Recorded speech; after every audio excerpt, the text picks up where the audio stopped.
I just blow my mind. Like one of the things they've done could be a lifetime, and they've done so many things that have been so impactful to women, to working families, to all kinds of people. So we are so blessed to have these women agree to come speak to us and tell us what we can do and what is going on in the South and how we can be a part of it. Right. No, legit. Let's see. Is it 7? And if you have grits recipes, feel free to share in the comments. No, legit. We just, make sure everybody knows that this, we are from all over these United States. So, interestingly enough, not all of our sisters knew what grits were. So, this has been a learning experience. Like Litzy, I'm calling you out. Yes. I had didn't know either. no idea what it was until we talked about this event. Now we have to take it. So it is 7:02. So we'll go ahead and get started. Just let you know, our amazing ladies will be joining us.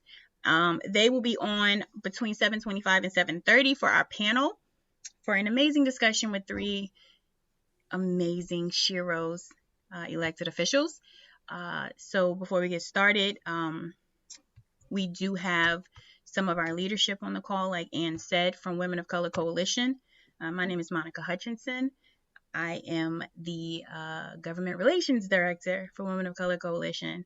And we have And I'm Lynn Halliburton. I'm the Director of Communications for our Women of Color Coalition. So thanks everyone for coming tonight and joining us. Absolutely. Thank you so much. And we also have Ann Shaw, our co-chair, one of our co-chairs. Rachel Green, our other co-chair, was not able to make it tonight, or she will be on later. But all of our other Women of Color Coalition leadership team, you guys will wave your hands so people can see you. We have Lizzie, Robin, Kari. Thank you. Robin. Let's see. Thank you so much. So we're playing the bios also on the screen of the 3 women who will be participating today. Like I said, amazing. One of the ground rules that we have in here, it's not scary, I promise, is that we do these events to create a safe, welcoming, and inclusive space for us to have open and honest conversations regarding politics, women of color in politics, and how things are impacting our lives. So please feel free to join in on the conversation. Feel free to put in the chat. Litzy's going to be right in the chat with you guys. If there's a question you have, please put it in the chat when the panel is happening. If there's a question you have while we are actually talking, then feel free to raise your hand or put it in the chat. But we do definitely want to make sure that everyone knows that we definitely want to create a space that is welcoming and inclusive. So with that, we while people are joining and before our ladies get on, we just wanted to have a conversation, honestly, with people about what's been going on the past year, relational organizing, and some of the key issues that impact our lives moving forward. So with that said, Robin, if I'm going to pass the mic to you, because I know you have some really important things that you would like to discuss tonight. Sure, thank you. Thanks everyone for coming. And I just always encourage people to keep an eye out for Women of Color Coalition, because they're doing a lot of creative and just very informative events and programs in the digital space, through the Facebook groups. And so I'm Robin. I'm based here in Georgia, and I'm the admin for the Stacey Abrams, Team Stacey Abrams Grassroots Facebook page, Facebook group, and then the Team Georgia Blue Facebook group.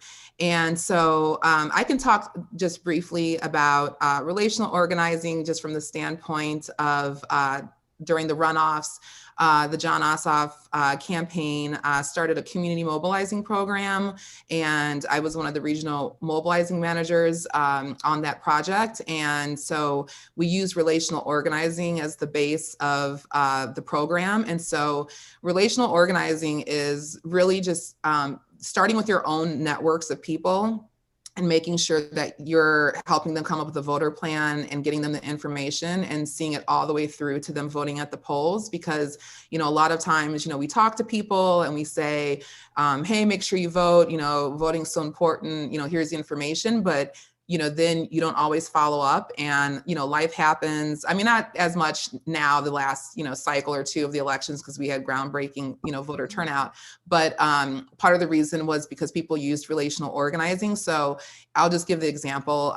With the community mobilizing program, we used the Reach app, which is available to anyone. So it's an app that synced up to the voter file, and you would sync it up through your contacts on your phone. So for instance, we would have a community mobilizer, we would hire someone from the community, someone who didn't have any campaign experience, and they would download the app, and we trained them about the app, and they would sync the app up with their phone book contacts, and that would sync up with the voter file.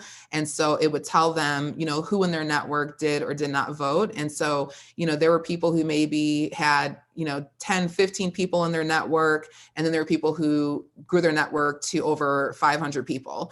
Just, one community mobilizer reaching out to their circles. So, just thinking about, if you just think of 10 friends that and contact them, and then make sure everybody in their house has voted. And I mean, that can easily be over 20, 30 people.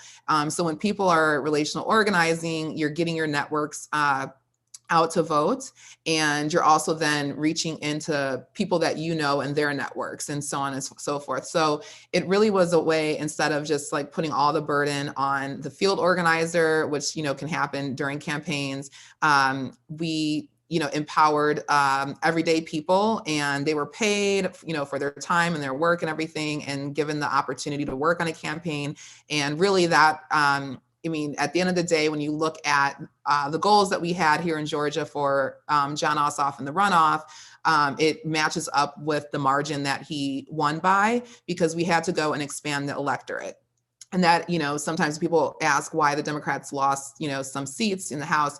It's because in some of those places, maybe those candidates did not expand the electorate. So, that was something that was the only way Jon was going to have a chance to win here, because we had to go out and find people who maybe normally wouldn't vote in a runoff, and then empower them, hire them, and bring them on, teach them how to relational organize. And then, the idea was, if this person is not coming out, always to vote in a runoff, they might know 3 other people who are the same way, and then when you start to add all those numbers up, because we had them in 159 counties, we had community mobilizers, it added up to about the 45,000 or so vote difference that Jon won by during the runoff. So, so it's just an easy way to reach out to people, and really see them all the way through the process, and be annoying, and make sure that they, keep calling and email and texting until they voted. And when you do things like that, you, without even maybe knowing, are bringing people into the process who may not have normally voted or participated. So that was just one thing I wanted to touch on. And then I just want to take like 1 or 2 minutes to just really encourage people to really keep up with what's going on here in Georgia, as well as some other battleground states, and regarding voter protection and access to the ballot. So as of today, the Georgia Senate passed a new a bill and made law that now we have to provide ID to request an absentee ballot, as well as to send your ballot in. And I can kind of touch on that in a second. But, if you have not seen the documentary All In, The Fight for Our Democracy, Envoys for Humanity, they have had watch parties, and Women of Color have partnered with them, as well as some of the other Facebook groups. And they've been screening this film. It's on Amazon Prime, and we watch it as a community and as a group. And if you're on this call today and you haven't seen this movie, you have to take the time to watch this movie, because if you're in this fight for democracy, it's like required. It's required viewing. And so, we have been dealing with this as Black people, having our rights, in this country to vote, as well as, women and various people of color and students and everything else. But specifically, Black voters in this country have a very specific history when it comes to voting. So what we saw on January 6th, when people are like, oh, I can't believe America's doing this and all this other stuff. Like there's ample evidence and ample history out there to show that this is what it is. Angry mobs of white men and women. And again, we're not talking about all white people, but we're talking about specifically the history in this country of racial violence around voting is, as old as this country. And so we're seeing it now happening like in real time, here in Georgia. So just to kind of touch on a few things. So one thing they're trying to do is to take away Sunday voting. So souls to the polls, getting seniors out to vote, using, the church, a community staple in many Black communities across the country, but definitely in the South. It's a huge blow to Black voters. So in Georgia, 36.7% of Black voters voted on Sunday. Over 65,000 voters voted on a Saturday. So now they're trying to take away Saturdays and make it from 2 days to just one day for Saturday voting. And then they're trying to completely take away Sunday. And now, Robin, isn't like Sunday kind of important because that's when a lot of the churches do their march to the polls? Right. Yeah, exactly. Yes, absolutely. Absolutely. And the reason I just want to say this, because I just know sometimes people will have like a stereotypical view about voter suppression, or they think it's like just Georgia, or they think it's the South, or it's just something specific to Black voters, which, it's a specific history, but obviously everyone is affected. But you need to pay attention to this because when these laws come in, they start bringing them in other places. And there's over 165 voting bills that are out there that can suppress the vote across from Arizona, Minnesota, Michigan, Georgia, Florida. So it's really important to kind of keep an eye on this. Yesterday or the day before, Justice Clarence Thomas wrote a dissent. It was like one more case coming out of Pennsylvania, I think from the 2020 election that Trump or, someone had brought, and, they wouldn't hear the case at the Supreme Court level, but Thomas had wrote, something totally validating this lie of voter fraud. So the fact that you have a justice, highest court of the land, embracing this lie about voter fraud. A black man at that, embracing voter fraud and voter suppression at the highest court of the land, because like you said, what he said, pretty much he said, just because we can't prove that vote that this voter fraud happened doesn't mean voter fraud didn't happen. That's exactly what it means.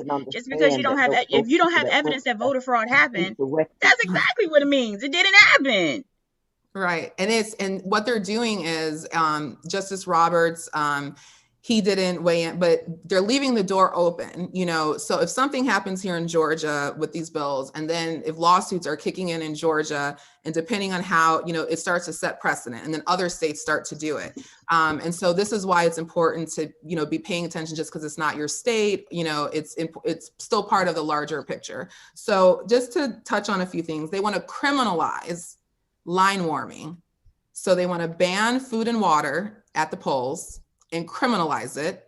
And, this summer in Georgia, people were feigning because they had to stand in line for 4 hours to vote. So that's another thing they're trying to do.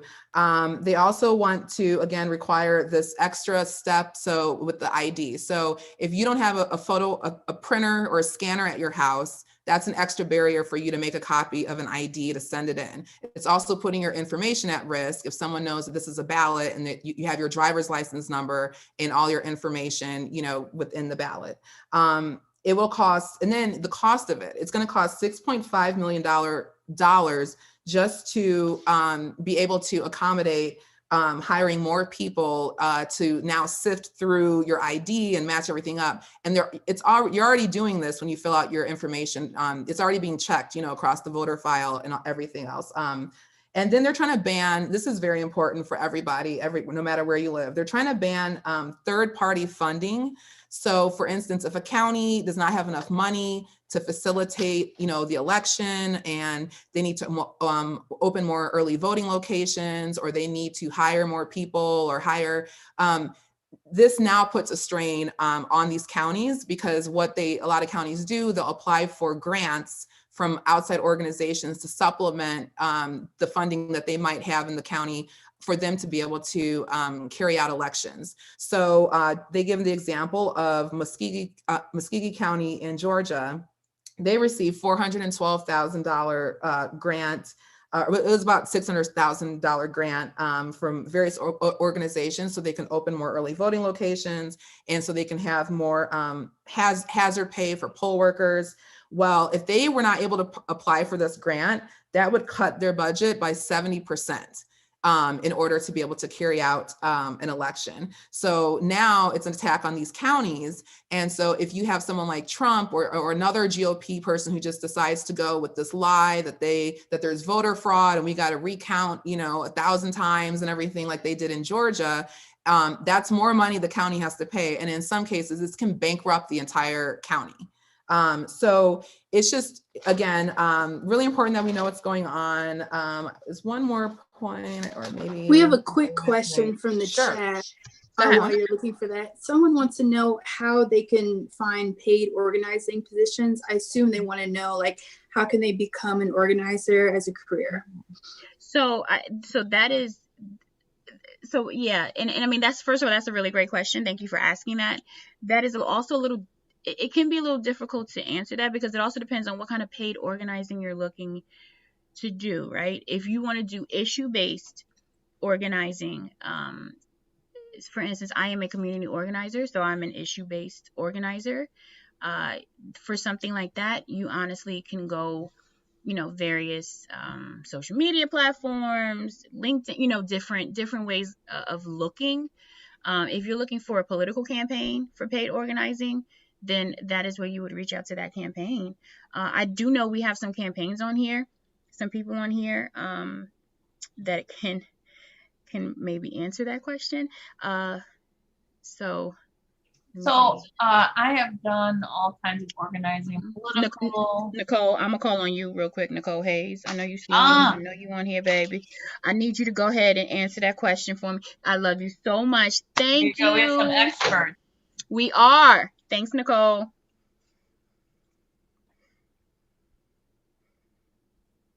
Okay, I may have to cut the camera just because I have a lag. I got you. Okay. I'm gonna get Monica. Stop this. She just told me to fix my face, but I was not intending to speak. There you go. So when it comes to campaign organizing,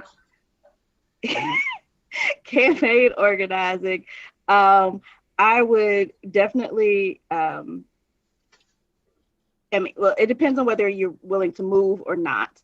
If you want to stay in your state, then you need to really start paying attention to not only who's in office now, but who is planning to run in your next campaign. So start looking in your next cycle. So if you've got elections coming in November, they are starting to hire their organizers now, especially if they're going to have a primary earlier in the year. So you're definitely going to start reaching out to those campaigns. If you don't know who works the campaign and they're already elected, reach out to the legislative assistant and say, hey, can you put me in touch with the campaign? You know someone already on the campaign. Don't just say, hey, are you hiring? Go ahead and put your resume together. Tell them what you want to do. Tell them what your experience is. Put it in an email one time, because our campaign email boxes are flooded. Put as much as you can in that one email, so that we don't have to keep coming back. Like all your contact information, the email, phone number, whatever. Make sure all of that is in there when you email that campaign, because that way it's much easier for us to sort through and know, okay, so this person has political experience versus field experience versus finance experience, and know how to sort that around. But I would start, if you're looking for an election for this November, you need to start now, because those people are starting to reach out now. Those college students are already starting to reach out. So you need to start that now and reach out to the candidates that you like. Campaign work is not easy. No. It is not always fun and is not always enjoyable. So you need to be working with someone who you believe in so that on the hard days, you keep going. Because there are going to be some hard days and you're not going to want to do it no more. But you believe in the person or the campaign that you're working on. And so that keeps you going. Right. And okay. you know, I agree with all. Thank you, Nicole. Thank you. I appreciate that. No, and that also just brings us back to what we were talking about, what Robin was talking about, relational organizing earlier as well, is because, you know, right, wrong, and different in the political world. If you know someone who works in this space, reaching out and asking them, right? Like reaching out to your contacts, utilizing it that way to see who's hiring, see if someone's hiring. Even if you know that they're not hiring now, but there's a campaign that you're really passionate about, then, you know, letting them know that, hey, whenever you start, like, I'm here, right? Like I said, using those contacts to get in this space. And like Nicole said, it isn't always the sexy work that you see. It isn't always the glamorous work that you see. It's long hours, but it is extremely rewarding work. And, you know, it is grinding work and it never stops. Never stops. But it's something that has to happen.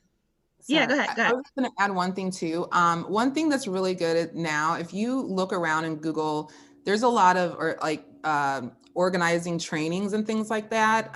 That's really helpful if you've never been on a campaign or if you're just interested in organizing. And that's like the best way to learn something about it. And then you make contacts with other people because it's about who you know in the sense of when people start building out their teams for campaigns and this and that. And then people hear other opportunities. So, you know, investing in yourself to learn more about it is, you know, I wish I would have known that, you know, in the beginning. And please don't. And also one of the things I wish more people knew and more people even talked about, right, is please don't feel intimidated by another organizer. If there's somebody that you know or you know is out here in the space, but if you really do want to get into organizing, don't ever feel intimidated by what someone else does, right? We all play a role in this. We all have skills and we all have weaknesses, and it takes all of us working together to create a powerful dynamic. So, you know, it's not something that you know, I always tell people either you can organize or you can't, right?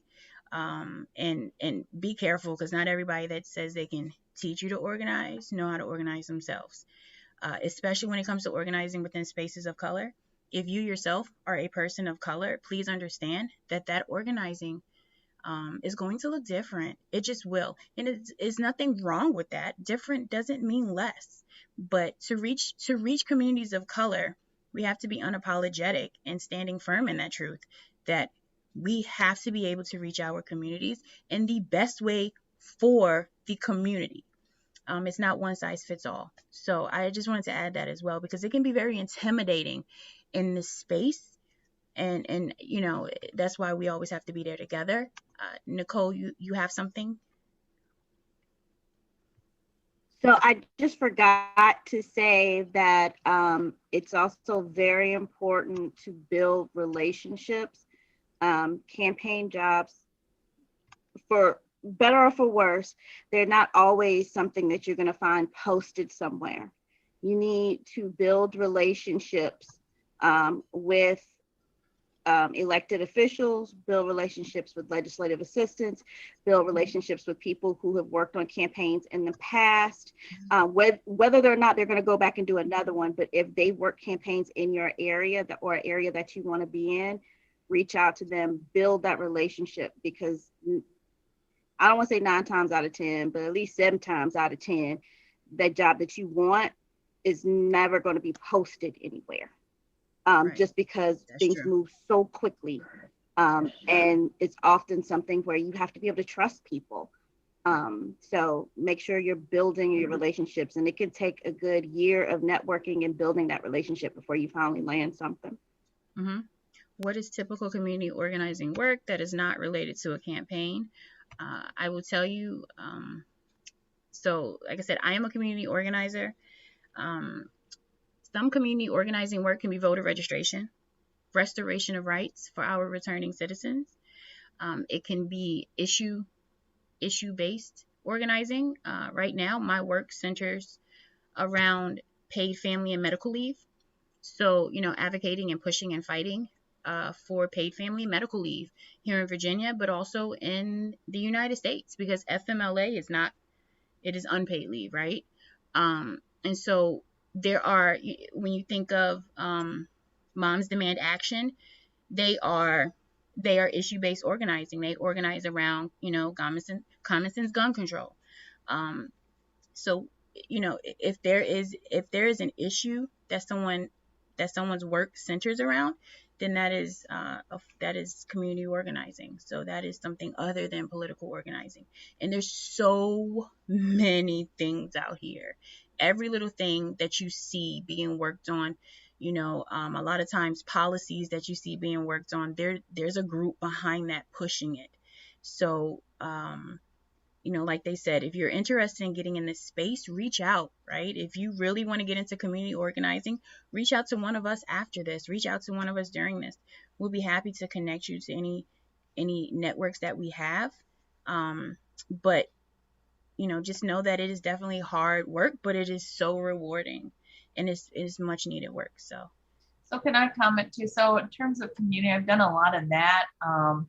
Where we had issues, right? Like affordable housing. And so we went out door to door and actually talked to people about the affordable housing issues, gathered stories, recruited volunteers, we actually called legislators to be like, hey, this is the bill that we want, or we want you to meet with us to talk with the community. So organizing is kind of like the simplest way for me to describe it is just getting people together and building a movement. And then we would actually, I've organized like major protests where we closed down whole boulevards because we're trying to save a community center, or we want to highlight police brutality in our city. So, and I've spoken at them. So that it's not always about, getting somebody elected, but it's kind of related. It's getting your issues, getting your community heard. And totally to Monica's point, it's so, like, I do it because I care and I love it. And, if you want to make a change, I think you've got to be there. And it could be as little as writing a postcard or manning a table if you don't like to go door to door or something. But we always need help. All these groups do. Yeah, no, they do. And, and if you ever want training, right? If you want training or to fine tune your organizing skills in a specific area, don't be afraid to reach out for, training related to that. I will be honest. I am very unapologetic about the fact that my organizing skills and abilities primarily are for the Black community and communities of color. But that is also a skill that many people need. And in the organizing world, that is something that we need more of. And, I specifically went to the Black Campaign School by the Collective PAC. So that's legit the name of it. And I loved it. It was an amazing experience.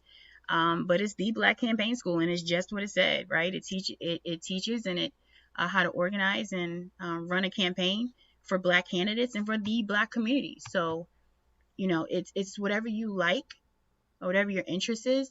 I promise you that there are organizations and groups out here that are more than willing to help train. And I'm trying to see if are all of our panelists on yet? See, do we? I'm here, Monica. Oh, Senator McClellan! I'm sorry, y'all. Can y'all tell?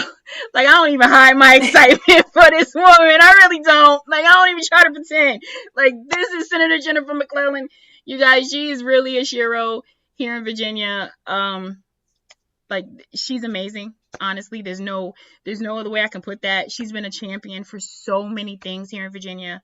From House of Delegates to state senator to now she will be our next governor here in Virginia, and also the first Black woman across the entire United States to be governor. In 2021, the year of our Lord, will be the year we will have a Black woman as governor. That is, that is beautiful and yet sad at the same time. But yeah, no, 100 seriously. 100 years after the first African American woman ran statewide here in Virginia, Maggie Walker, 1921. So Maggie Walker. There's a lot of history. We have a lot. See, there's a lot of history. We just threw in Senator McClellan's bio in our chat. It's so much. I wish we could throw up the panel that we prepared for her, but we had it up earlier, and I'm a huge fan, Senator. A huge fan. You're amazing. No, Thank she you. is. So before we, Robin, is Senator Carter Peterson on yet? Do you know? I don't know. Okay. When let's she see. hops on, just let us know. So that way, for time reasons, we'll make sure we'll just start in the order they come on. I will say Senator Jennifer McClellan's here. I know Robin spoke about voter suppression earlier, and I am proud to say that she carried legislation this year for the Voting Rights Act of Virginia to put all the protections and protect Virginia in the very ways that Robin was speaking to. So I won't hold up. Senator McClellan, I will go ahead and pass to you if you have anything you would like to say before we get to questions. Well, sure. Well, thank you all for having me tonight and for hosting this, and frankly, for everything that you all do. I was listening in to the conversation about community organizing, and really the blue waves that we've seen across the South, definitely here in Virginia and in Georgia, didn't just happen overnight. They happened because of years of community organizing, of party organizing, and you all have been a part of that and will continue to be a part of that. And so first, I just want to say thank you. So I am Senator Jennifer McClellan. I am running for governor of Virginia, and to tell you why, I need to tell you what got me interested in government and politics, and that is my parents, who themselves were not involved, but listening to their stories about growing up during the Depression in the segregated South, living under Jim Crow, living through the New Deal, the Great Society, all the different administrations, listening to the stories about my grandparents and my great-grandparents, I came to understand at a very young age that at its best, government is a force for solving problems, making people's lives better, and progressive change. At its worst, it's a force that oppresses some for the benefit of others. And so at 11, I decided that I wanted to be a part of making government that force for good. I didn't know what that meant at 11, but when I went to college, I joined the Young Democrats and started out organizing college students, my fellow college students. And I joined a number of community service organizations to serve the community, including chartering the RoRo chapter of Delta Sigma Theta at the University of Richmond. And then I've spent the last 30 years as a party activist and leader at the local, state, and national level. I thought I was going to make my impact as a lawyer to a congressional committee, but it didn't quite work out that way. I entered private practice and then eventually decided to run when my delegate ran for statewide office because I wanted to be the one making the change. So back in 2005, I ran for our House of Delegates, and I've been in the General Assembly ever since. I moved over to the Senate 4 years ago. I've been in the General Assembly fighting to improve our education system, fighting to improve access to quality health care, including reproductive care and mental health care, fighting climate change and shifting us to a clean energy economy, expanding civil rights and voting rights, criminal justice reform. You name the issue, I've been leading on it here in Virginia. But 14 years of my service has been in the minority party. So I was also fighting back against the worst of the worst that the Republicans had to offer and fighting for progressive values before it was cool. With the help of people like Monica and many others I see tonight, when we got the majority in 2020, I was in the center of transformational, generational change, really made since January of 2020. And you name the issue, my fingerprints were all over it. But here are some of the bills that I carried that became law. The first, the Virginia Clean Economy Act, which made Virginia the first Southern state. Actually, everything I'm about to say made Virginia the first Southern state to do what I'm about to say. Adopt 100% clean energy standard and shift to a clean energy economy. Proactively protect reproductive health care by rolling back 4 of the worst restrictions put in place by Republicans. Extend worker protections to domestic workers. Pass the Virginia Voting Rights Act to enshrine the principles of the Federal Voting Rights Act into Virginia law and protect our voters for generations to come. Again, you name the issue, I've made progress on it. So why am I running for governor? Because at the end of the day, the governor sets the agenda. And as much progress as we have made in the past year and a half, there are too many Virginians still being left behind. There are too many Virginians suffering, and that was before COVID. Now, we need to rebuild our economy, our healthcare and economic safety nets, and our education system in a way that addresses the inequity that was already there and has been made worse by COVID. In a way that doesn't just bring new people and perspectives to the policymaking table, but takes the policymaking table out into our communities. And in a way that addresses a growing loss of faith that I have seen among Virginians in their government's ability to care about and understand their problems, let alone solve them. And finally, I am running because I am tired of fighting the same fights that my parents, my grandparents, and my great-grandparents fought. I cannot leave those fights to my children, my 5-year-old daughter whose room I'm in, and my 10-year-old son.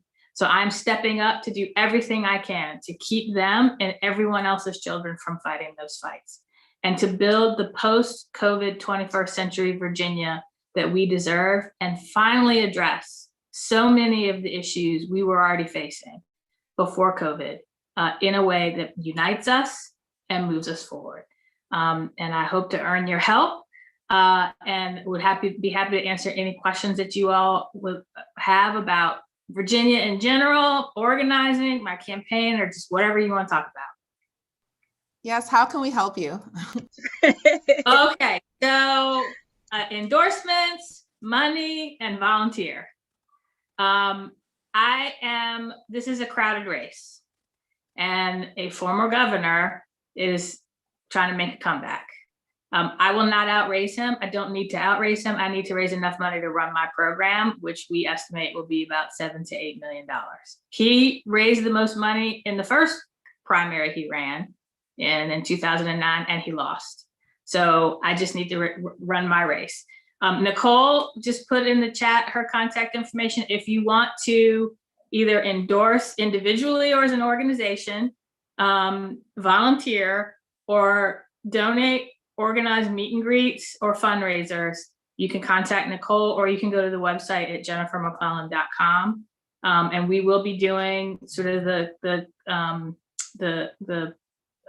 relational organizing, very similar to what we saw in the Biden campaign. That's something that I have done for many years for the party. So it is a key component of my campaign. And if you're not following me on social media, follow me and help amplify my voice. No, legit follower, y'all. And I will say that not just Senator McClellan, but her entire team is extremely, is very, engaging and supportive, and is there. It's the long-standing joke here in Virginia about, what was it, spinach or kale? Is that what you're trying to figure out what people like with the lunches? Yeah, it's funny. It's like I said, follow her on social media. I promise you'll get the inside joke. Senator McClellan, we're gonna come right back to you, but we know that we have Senator Karen Carter Peterson on here. Woohoo! Robin, would you do the honors of please introducing Senator Karen Carter Peterson? Oh, I'd love to. I believe, Ann, were you? It's fine. I mean, I don't mind. Girl. I stand. Let me tell you something. I stand Black women, honey. So I'm good. I will introduce her if you want me to. It's up to you, Robin. Do the honors. Thank you. Cool. Yeah, absolutely. So we have Senator Karen Carter Peterson, state senator from Louisiana of the 5th District.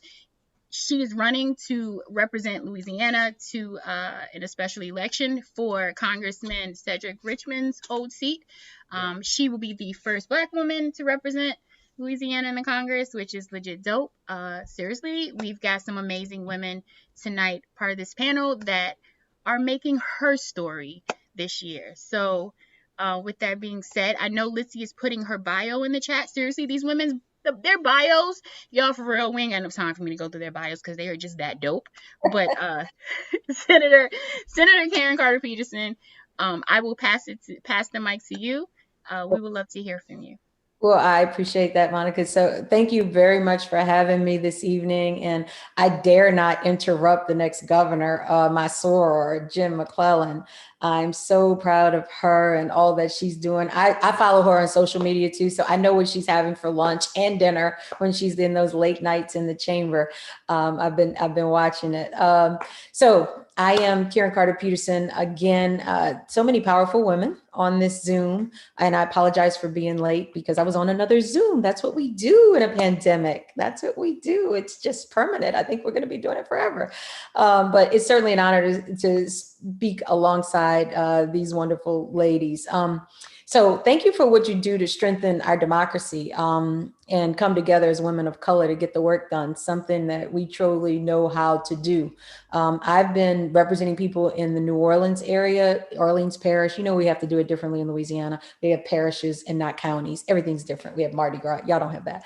But it's been an honor to represent people for the last 21 years. I served in the House for 11 years, and then I've been serving in the Senate for the last 10. And I am running for Congress for the people's seat.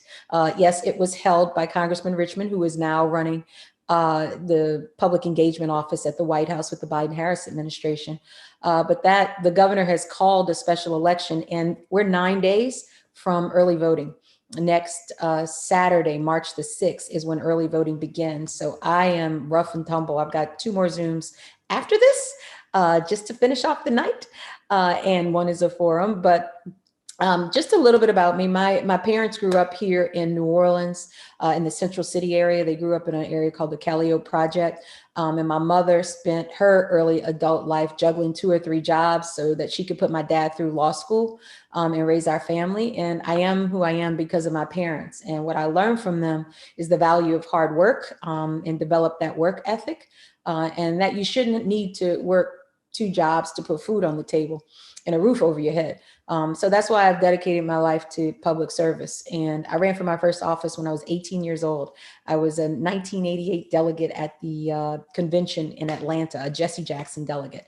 And I knocked on doors and I was organizing to get about 400, 500 votes to be one of the youngest delegates at that convention. And so that's where my life of public service sort of began, watching them in the community doing the work. So I then ran for the legislature when I was 29 years old, and I'm now 51. And that's when I started really fighting for working families and small businesses. I am the only candidate in this race right now with a proven track record of really getting things done. I would use another word, but we're amongst, and I don't know who's recording, so getting things done. Y'all know what I mean. So, because that's what we do as women, right? And if elected, I would be the first Black woman to represent this district in Congress, and not only this district, but the Louisiana delegation. There's never been a Black woman. The last time we had a woman was Lindy Boggs, and that was 30 years ago. So there's no woman at the table. 2 senators, 6 members, no woman. So I know that I would be unapologetically and unabashedly continuing to elevate the issues that impact women, because I've been doing it. Universal healthcare is something that I support. I think that we should pass Medicare for all because healthcare is a human right. I'd be pushing for COVID relief immediately, that $2,000 check, not the $1,000 or $500 that the Republicans are consistently pushing. Those stimulus checks, I hope they pass that bill before this election is over. I keep saying that because the people that I'm meeting are in dire need of that. And so is our state and local governments, as well as our school districts. So that brings me to supporting a quality, strong public education system that puts our children and our teachers first. I am also supportive of the Green New Deal. Here in Louisiana, we have an area in the 2nd Congressional District that is known as Louisiana Cancer Alley. Not proud of it at all, but people have been kicking the can down the road for a long time, and it's time for somebody to stand in the cut and help those industries to transition to cleaner and greener water and air for particularly Black and brown communities. And people have ignored that. They've looked at the economic side of it and what the jobs are, but they forget that there are people that are suffering from asthma and lung cancer and dying on a regular basis without health insurance, many of them, until recently, which I'll get to. And we need to really tackle the petrochemical industry in Louisiana's cancer industry. So I support the Green New Deal, which not only protects the future of the country, and it also brings high paying jobs and in union jobs to the district, which I support. We've got an unjust criminal justice system down here in Louisiana. We have way too many people incarcerated. And that's, again, targeting Black and brown communities. And so I want to work on that with the folks in Washington. And the thing you should know about me is that I'm always going to fight for what I believe in, notwithstanding whether it's with or against someone, even in my own party. Reproductive freedom was challenged and continues to be challenged down here in the Deep South. And I was state party chair for the last 8 years, from 2012 to 2020. And even my governor, we just have to agree to disagree. He is pro-life. I am pro-choice. And as I sat as party chair, I didn't hesitate to challenge the laws that he signed, unfortunately, into law that would not even provide for an exception for rape or incest for an abortion. And that is not something that I am proud of. So in Washington, I certainly want to continue to fight to protect a woman's right to do what she wants to with her body in consultation with her doctor. I think that is fundamental. And we need to have folks in Washington that will really fight for that. So I believe that we can return power back to the people in this district and move our community forward. And I'm really excited about the opportunity to do that. I need your help. Just as Jen said, she needs your help. I need your help sooner. And then we can all go back to Jen. Just give me 2 weeks, Jen. Just give me like 2 weeks. That's all I need. But it's on March the 6th, and early vote is March 6th through the 13th. And then the election day is March 20th. And so what do I need? I need you to, if you have like $10, or, I mean, you might have $2,900. That's the limit. Do not give me $2,901, because that is illegal and that is not permissible. But if you want to give me $2,900, please do. www.KarenCarterPeterson.com is where you can contribute, and everything helps. You can also sign up to make phone calls remotely. We've got all of the the latest technology to be able to do it remotely. You can send postcards, and you can call all of your friends in Louisiana, because I know everybody has a friend or a former classmate or someone that you know in Louisiana. And if all else, if none of that works for you, you can get on a plane or you can drive here and you can canvass with me, socially distanced, appropriately, and masked up, of course, right? And I have KCP masks for you as soon as you get here. But really, ladies, thank you for the work that you do. And hopefully you're able to help mobilize and organize folks even remotely to help me win this race, because, I'll be representing, and here's the thing, I'm not only going to be representing the 2nd Congressional District, I'm also going to be representing the Democrats and the other people that have these shared progressive values outside of this district, because all of the other seats are Republicans. And so that's really, really important for us to do. But Monica, thank you. I appreciate you. Thank you. I really do. And please keep me in prayer, and please offer some support if you can. Absolutely. No, we appreciate you so much for joining, and we know your schedule is tight.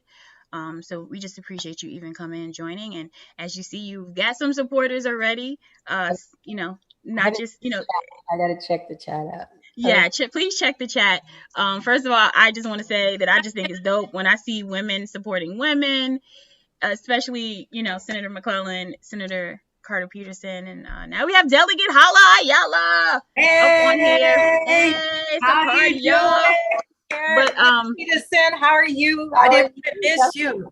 Yes, I love Louisiana. But we have a question. I don't know, Senator Carter Peterson. Do you have time for a question? Go ahead. Yeah. So you have a question in here. Betsy has a question for you. Yeah, Betsy has a question. She says, thank you. Wanted to ask if you are still in your term as DNC Vice Chair for Civic Engagement and voter participation, and do you have any? Wait a minute. I don't know why I lost that. Do you have any insights you could share about DNC micro strategies for now and going forward, state and local? Yeah, unfortunately, I am not in that position anymore. So the Biden, of course, with every term comes a different crowd. And the Biden-Harris administration, well, I should say President Biden, decided that he wanted to enlist Gretchen Whitmer, Governor Gretchen Whitmer, Senator Tammy Duckworth, and our own Mayor Keisha Lance Bottoms is now holding that seat. And so it's very exciting. I'm sure she's going to be rolling out a lot of new plans. Of course, I've had the chance to work with Tom Perez as well as our new chair, Jamie Harrison, and I'm excited about the team really that they just announced in the last 24 hours.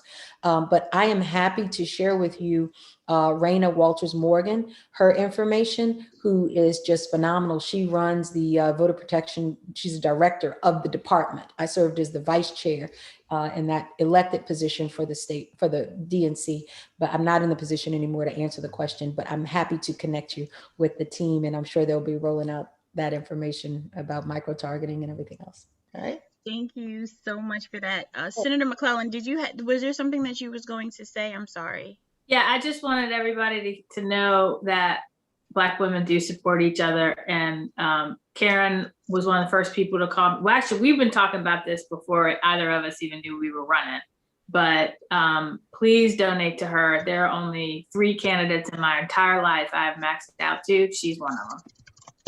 That's legit. And I got started maxing out. I'm sure I have more to do as soon as I'm finished with this, but I'll take care of it. Don't worry, work.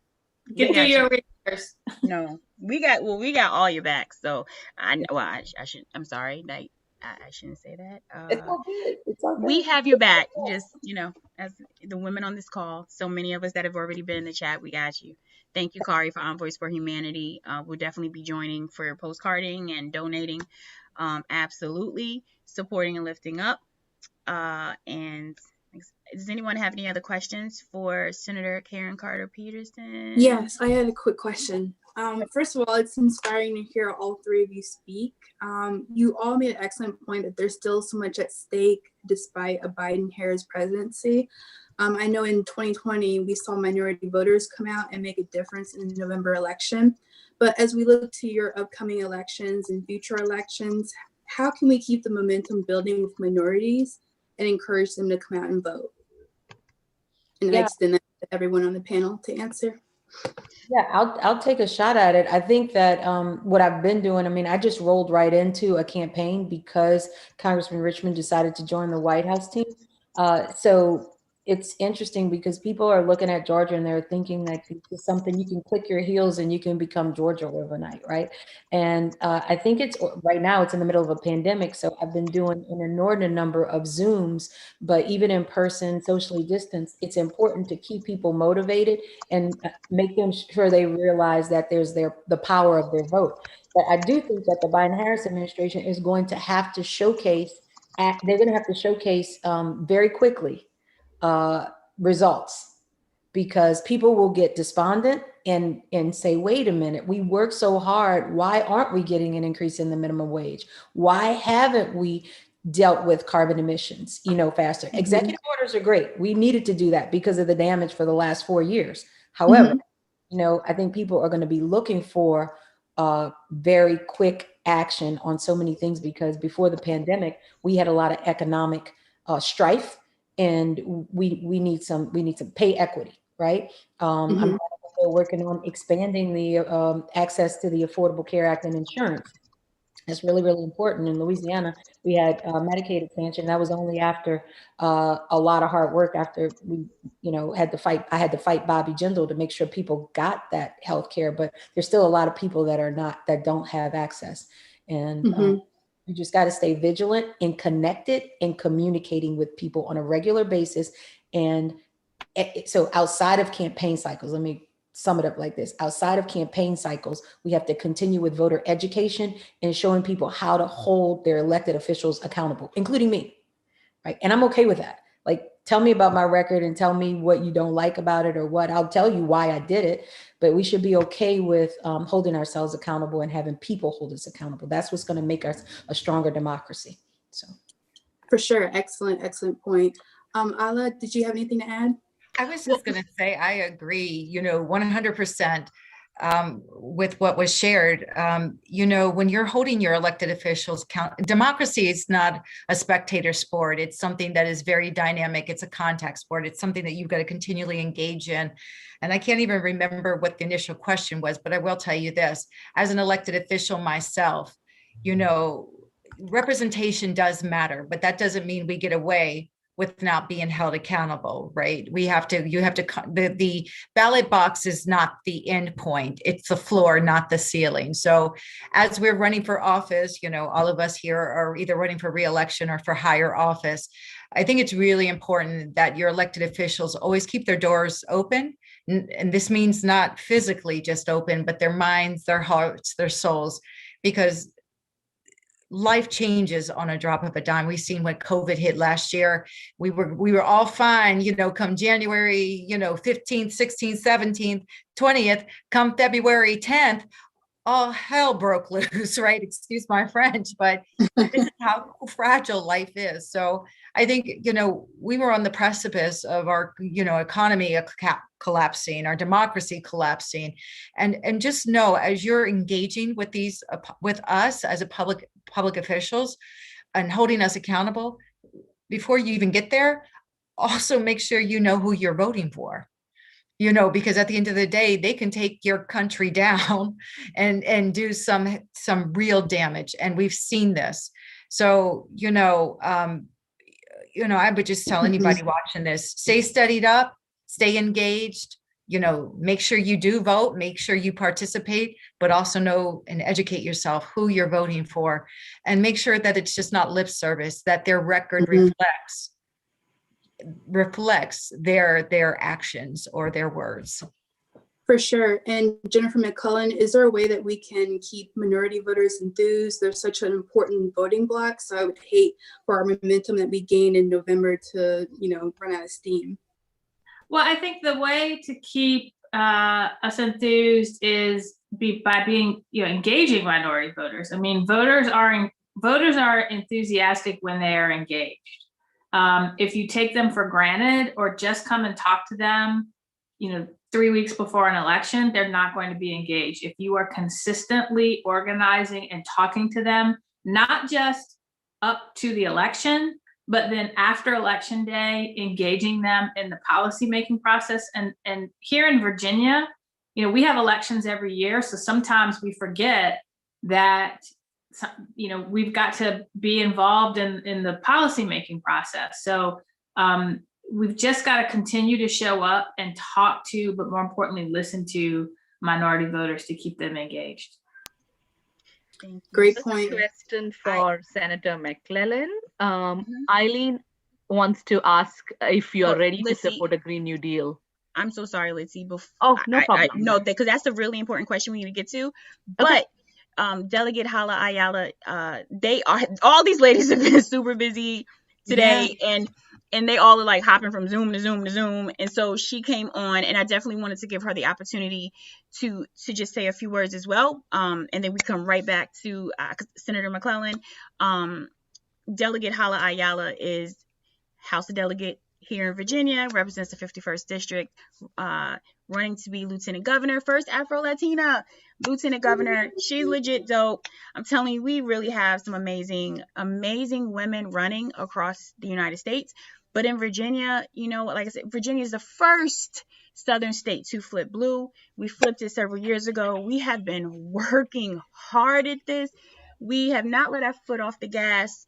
And it's because of so many amazing women like Senator McClellan, like Delegate Ayala, that are truly inspirational, that are out here helping, leading the way and leading Virginia down a new path forward. And so I just definitely wanted to make sure that she got the opportunity to say a few words and introduce herself.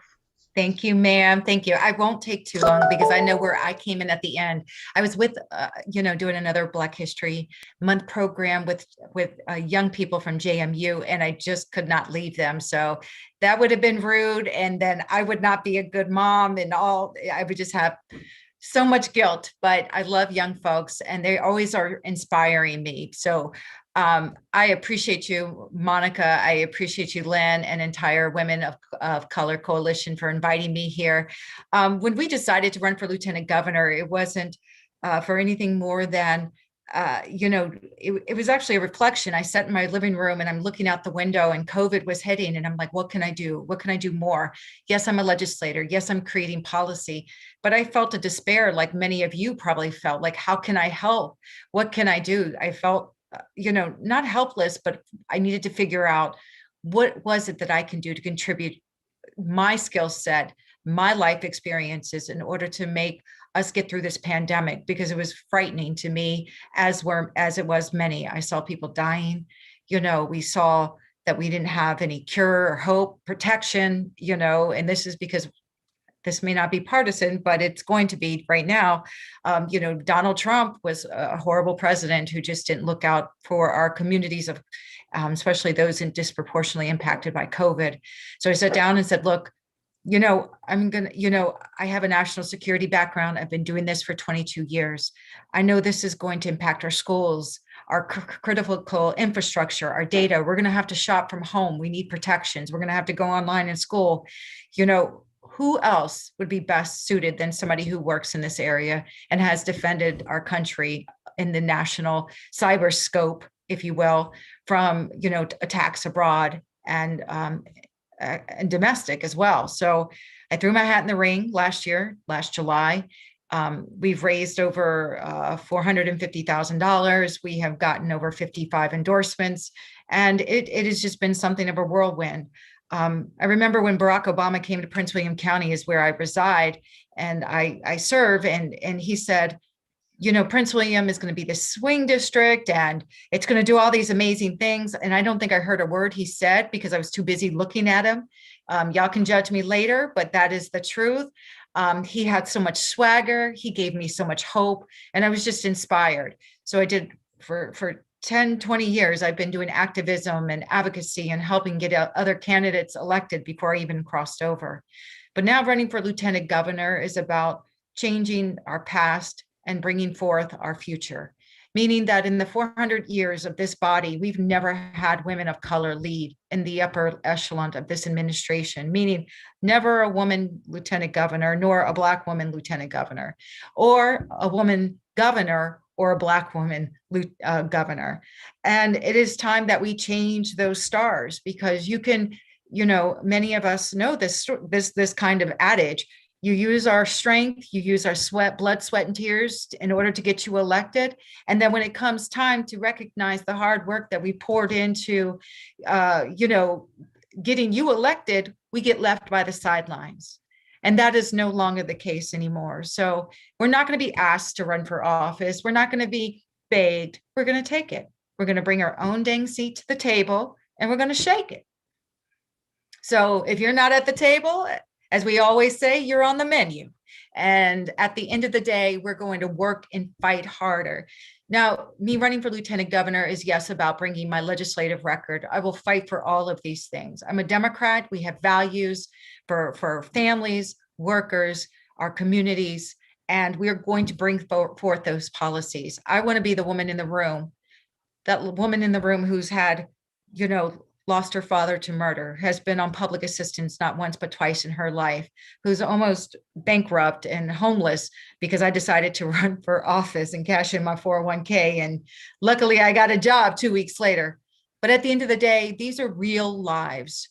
And working families in these spaces, like Senator McClellan or other candidates that are running for higher office, are doing so for the voices that are in this space tonight on this Zoom call. And it takes a village, it takes the sisterhood, it takes all of us to make sure that this is possible. So yes, donating to our campaigns, the sacrifices that you will be making, the blood, sweat, and tears, all in the name of progress. And we can't do it alone. just as we elected some of our cis white male counterparts, and I, love Joe Biden and I love the things that he's going to do for this country. But I think it's time to elevate women of color's voices and making sure that they're also not only heard, but seen. And this is why we're running for office. And apparently my Bijan wants to be heard and seen too. That's real life. That's real life. Fired. Apple is not falling far from the tree. Hush your mouth, little boy. There you go. See, that's real though, right? Like to whoever asked the question earlier about organizing and all, like this is real life right here. This is what we mean. Organizing is quick. Organize, you got to be quick to go ahead and move things around. So this is real life right here. I had to tell him to hush his mouth, but donate to the women on this screen. Go to hollaforvirginia.com. It's a shameless plug, but honey, I can't do it alone. Teamwork makes a dream work, and I'm dreaming, and we're going to see progress come this November. Yes, we will. I appreciate you. Thank you, Delegate Ayala. And I'm going to go ahead and, Litzy, you can go ahead and ask the amazing Senator McClellan the question you're about to ask. And just real quick, I just want to say, give a shout out to my sheriff. Sheriff Elisa Gregory is on this call. Sheriff Gregory represents Henrico County here in Virginia. She's the first woman and first Black woman to hold this position here in Henrico County. Seriously, Virginia, we are leading the way. We're doing our thing here in Virginia. I'm so proud. So, Litzy, I will pass it back to you. And I know you was going to ask Senator McClellan a question. Thank you. Thank you, Monica. Senator McClellan, Eileen has a question for you. The question is, are you ready to support Green New Deal? So thank you, Eileen. I support the concept of the Green New Deal and the principles of the Green New Deal, but we have to see the bill to decide how well the bill is itself. And so in Virginia last year, I introduced the Virginia Clean Economy Act. There was a competing Green New Deal bill, but one of the provisions, part of the reason why we did the Clean Economy Act instead of the Green New Deal was we had spent months crafting the Clean Economy Act, working together with a coalition of folks. There were some provisions of the specific Green New Deal. For example, it had a renewable sales RPS that could be met by purchasing carbon certificates from other states. So it really wasn't quite as strong 100% in all forms and getting us to 0% carbon. So, we don't legislate concepts and slogans, we legislate specific bills. And so I would push for, as governor, a Green New Deal bill that met sort of the strongest principles possible, but those that are achievable. Thank you, Senator McClellan. Let's see, do we have any other questions? And just in case anybody's asking, I ditto. That's ditto for me. Cut to the chase, honey. I'm a bottom line chick. Right there, ditto. Love it. No, for real. That's what's up. See, and that's exactly why people love Black women and women of color, because we ain't got no time to be playing games, y'all. You ask a question, we'll give you an answer. Like, we just don't have time. She didn't even ask me, but I'm answering. Anyway, she's very happy with your responses, so that's good. No, thank you. I appreciate that. Do we have any other questions? As of now, the floor is open. If anyone wants to ask a question, you're welcome to unmute yourself and ask your question. And while you guys what can be done? Oh, we got a good question. Yeah, this is a good question. Yeah. I have a question. Sure. This is Yoshi, and I'm in North Carolina, and I love what I'm hearing. I just love what I'm hearing from all of you, and you are so amazing. So here's my question. How can I, as a white woman who's an aspiring organizer, support the rise of Black women of color? Because I think that's really where progress is being made. So you know, how can I participate in that space while being respectful and not, I guess, you know, just to be respectful and to not be this white person trying to take the front seat. I can take that. Yeah. Go ahead, I Hala. can take that.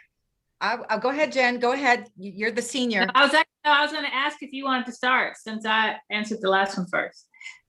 Look, I can tell you, as an Afro-Latina, Lebanese, Irish woman, Black people are not a monolith, okay? We have different life experiences. And I think the first thing you do is listen, right? My experiences may not be like Senator McClellan's or any of yours on this. And I think that is where you said, I'm a white woman coming into a space of women of color is respectful, right? That is just the first step. And the second step is listening, creating that space to listen to the issues, not telling us what you think you can do for us, but how you can help. And I think from there, it becomes organic. This is what you can do. You can get engaged here. This is how you educate yourself on the issues that impact our community. All issues are Black women's issues, from healthcare to economics, right? To access to schooling, to whatever the case may be. There should not be a white or Black. This is the problem.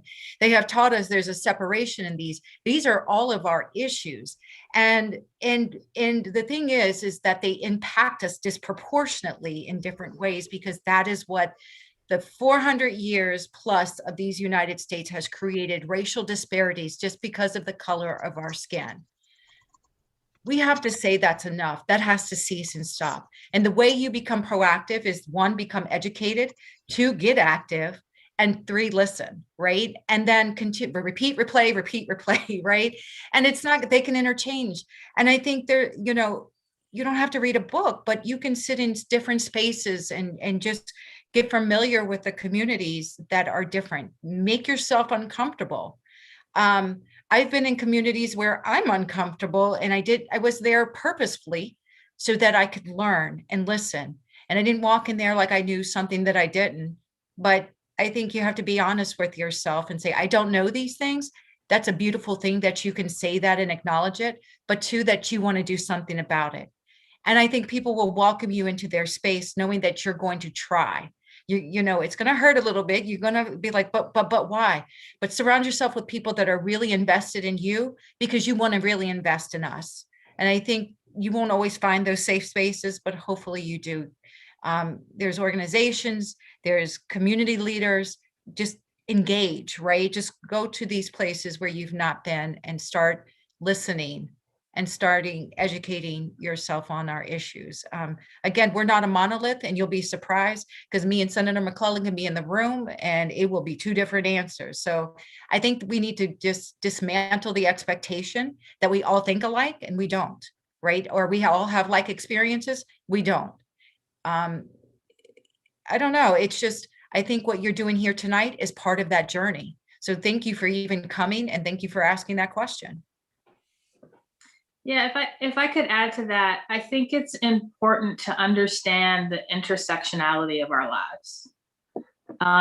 We are constantly being asked to choose between our Blackness and our womanhood, and it's impossible. And we are constantly being told to wait, or this is not your space, from white people and men.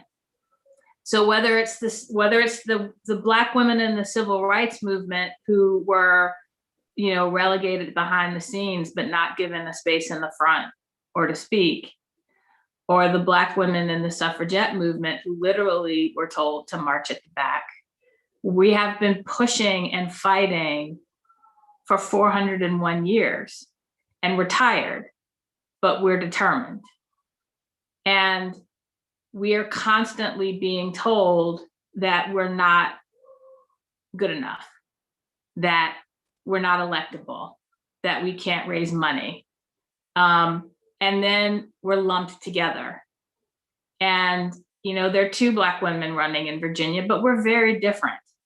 but often we're lumped together.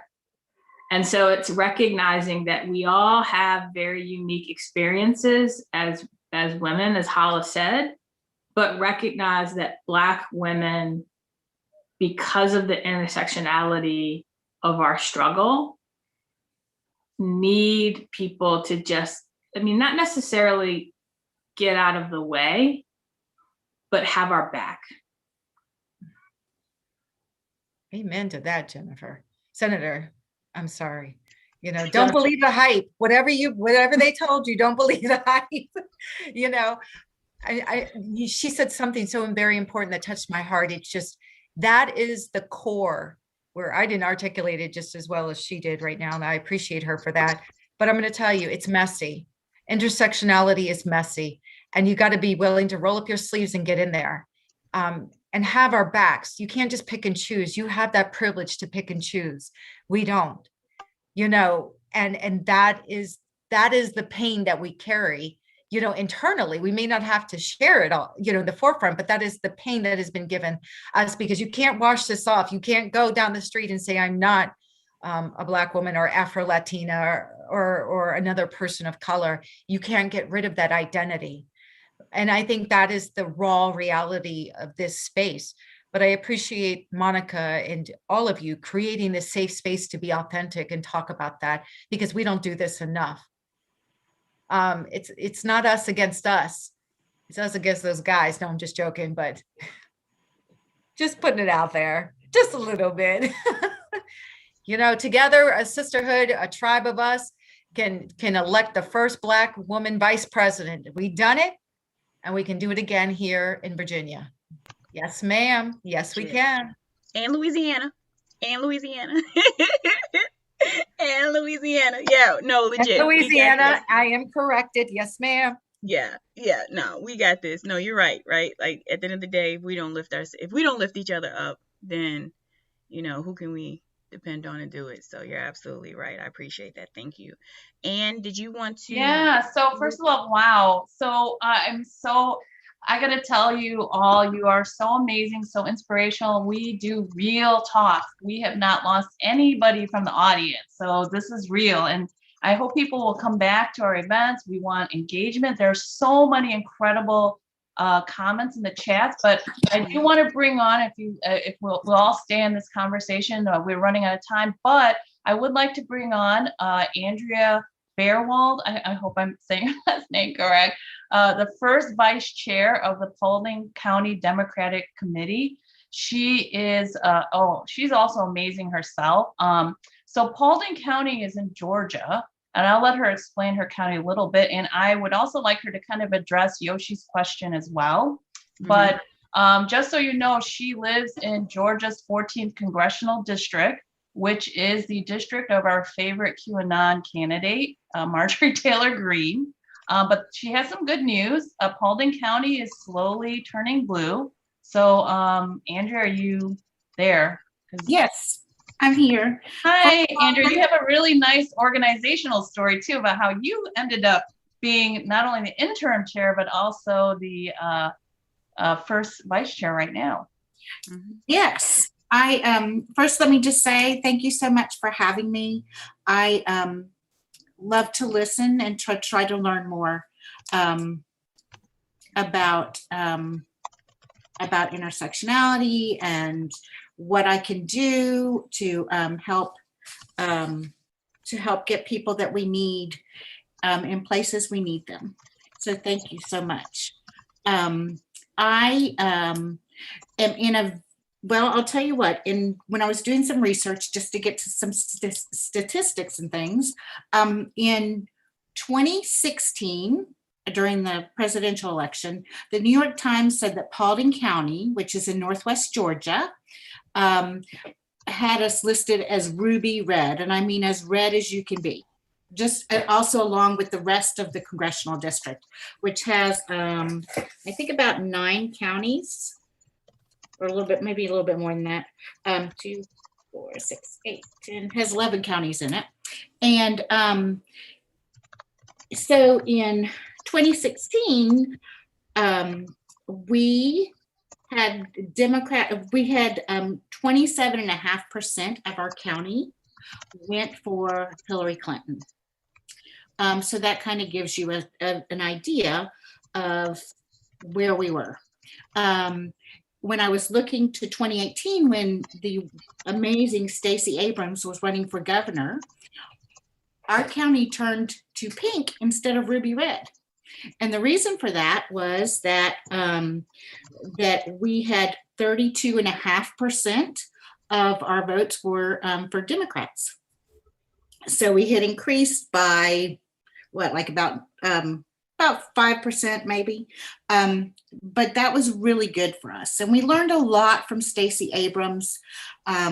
We really tried to go out and we weren't really trying to get Republicans to vote for Stacey. We were trying to find all the Democrats that were out there and get them out to vote. So we had to do lots of voter registration and canvassing and postcard writing and phone calling and phone banking and anything else we could think of to just go find those Democrats that we know are around, but were probably like me, and until 2016, didn't even know that there were other Democrats in this county.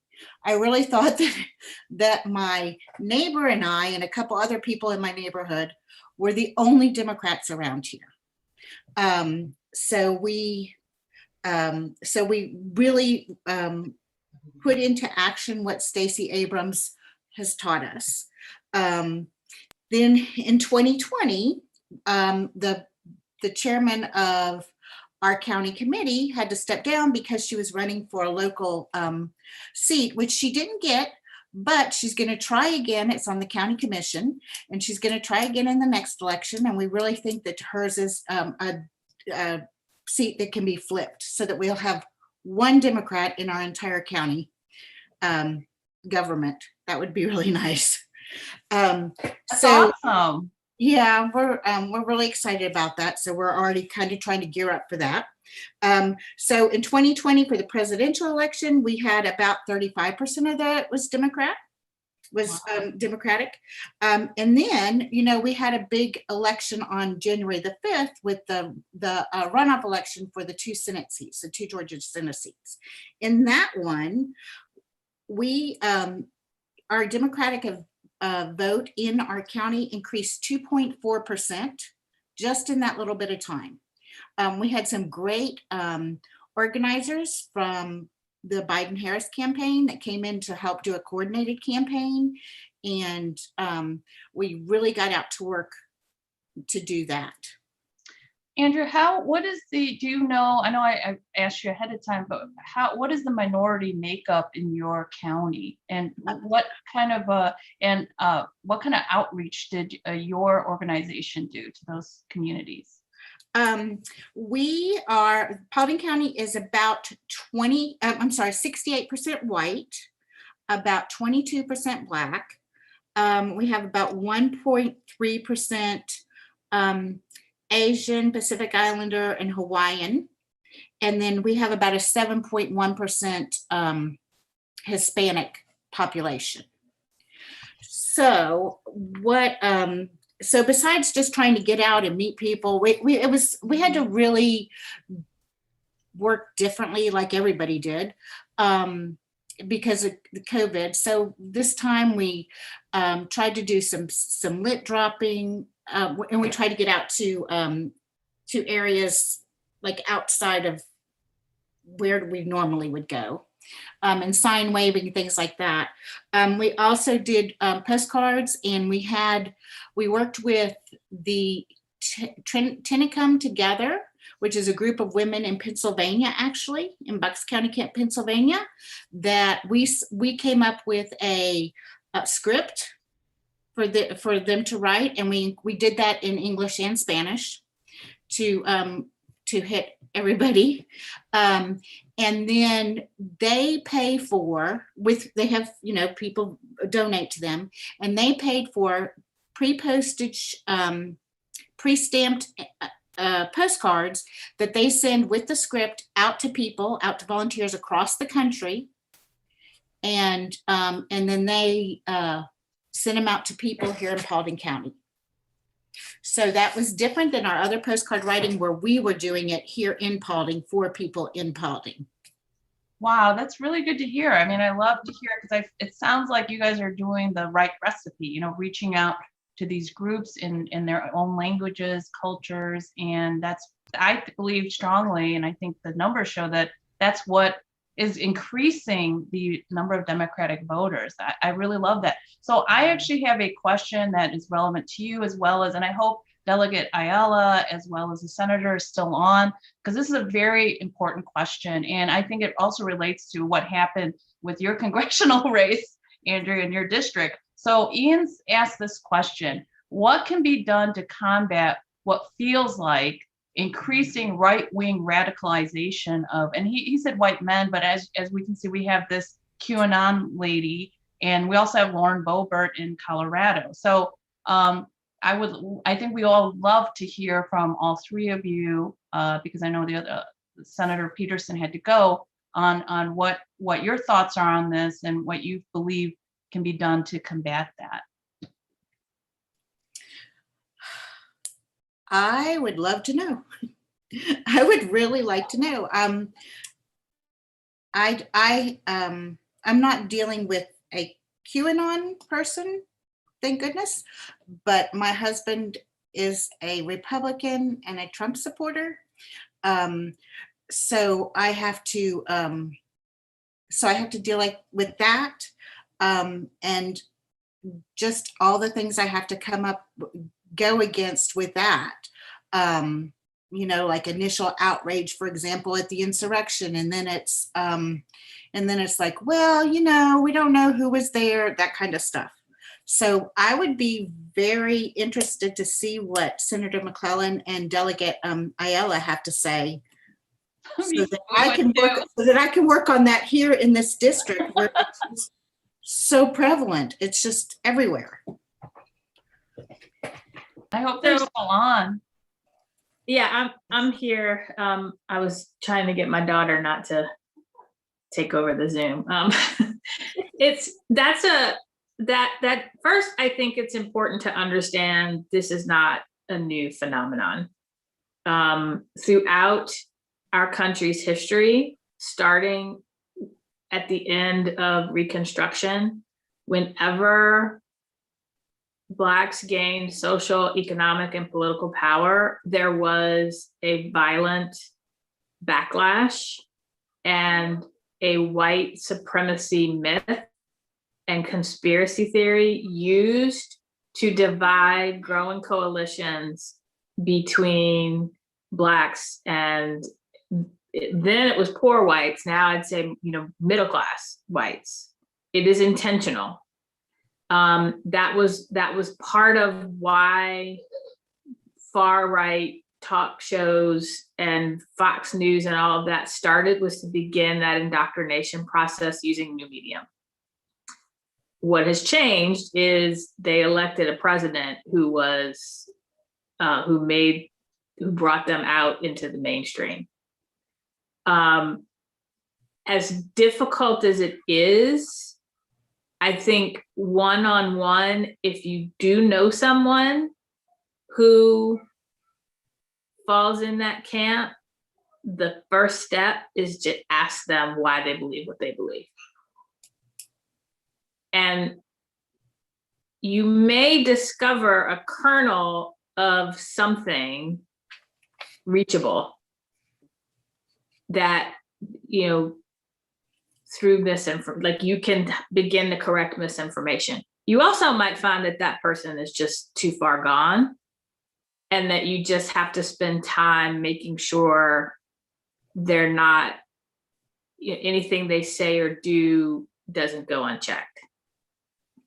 Because if you waste your energy trying to correct people who can't be corrected, I don't know, that correct's not the right word, but you know what like,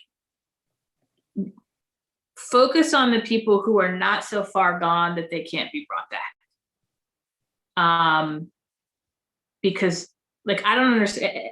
And the last piece of advice, like I do not, and we do this sometimes too, we Democrats, I do not understand the point of a Facebook argument other than to make you angry and waste time, which frankly, I think is why Russians created alt-right bots to engage us. Don't fall for it. Sometimes you just got to come from behind the screen, go take a walk and like focus on organizing somebody or something else, and not trying to convince someone who will not ever be convinced. No, that's real. Yeah, no, I agree. And you're right. Sometimes we have to remind ourselves to like not do it, because it's really easy to go down that rabbit hole. It's really easy to go down that path. And it's you know what? Or if you are typing in anger, walk away, leave it there. If you come back and you still want to send it, fine. But if you send things in anger, you're just going to sit there and get sucked in. Wow, thank you. Thank you. Before I'm telling you, they're so easy to like go over because these ladies are so amazing. And so I did, just before we have to start wrapping up. I know Daniel's had his hand up for a really long time. Daniel, I really did want to get joining us tonight. We definitely appreciate when we have our allies in spaces with us. So thank you. And so please feel free to ask your question. It was more of a statement than a question, if that's okay. Yeah, no, that's fine. Absolutely. I was bewildered. I was dumbfounded. I was curious, but I was ignorant. Every day I would walk down the street using the same pattern habitually, noticing that there was a crack in the road, never noticing it, but always acknowledging it. And it would permeate to 3, then 4, then 15. The cracks became beautiful, individual, unique in itself. I still didn't acknowledge it, yet 4 other people who passed it did. It was those who didn't acknowledge it, didn't see its uniqueness and its beauty. That's how I see female empowerment, Black women empowerment as well. That's all I had to say. Thank you. Daniel, stop. Thank you. Thank you. No, thank you. I appreciate that. Senator McClellan, I don't know if you want to say anything in response to that. Just thank you. That was profound. Yeah. No. Yeah. That was great. Thank you. No, seriously. Did we lose Delegate Ayala? Yes. She had to hop on another Zoom, and I know Senator McClellan has to hop off as well. And like I said, ladies and gentlemen, everyone who joined us, I really appreciate everyone joining us tonight. I know we are over our time, but seriously, this is such an amazing conversation. And anytime we have events and anytime we get together, seriously, this is always such a safe space, safe, inclusive, welcoming space. So I really do want to say thank you, Robin. I just want to bring on Robin to make up absolutely the People's Act, and then Lynn's gonna come on and close it out and let you know what we're planning on in the future. Thank you all tonight. I'm so inspired. And I do want to plug postcarding too. Yeah, Kari, go ahead. Okay. Well, thank you. So I'm Kari Ramirez. I'm the co-founder of Envoys for Humanity. I just wanted to do a quick plug. We are currently doing postcards for Karen Carter Peterson. So you can go, and I'll put the link again in the chat, but it's envoysforhumanity.org/postcarding. And you can sign up there and you can get addresses. We've already written over 7,800 addresses. These postcards are really important because this is an election an off time. It's March 20th. Everybody has voted in November, and there was elections going in January that was nationwide. So really, it's really important to reach these people and make sure that they know that there's even election going on. Early voting starts on March 6th, and then election day is March 20th. So again, envoysforhumanity.org/postcarding, and we're writing for Karen Carter Peterson, hopefully to celebrate together when we get her in to her seat. So thank you guys so much. And I'm so proud and just honored to be here and helping with all these strong, powerful women. So thank you. Absolutely. I know Robin, you're about to come on. Senator McClellan, did you want to say anything to close out before you hop off? Just want to make sure I get the opportunity. Yeah, I just, again, thank you. I think I've probably said enough, but very happy to be here with you. Happy for everything you do. Would love your support and your help, especially after we get Karen elected. And just hopefully I can come back to another meeting in the future. We would love that. Thank you so much, Senator. Sorry, hit a button.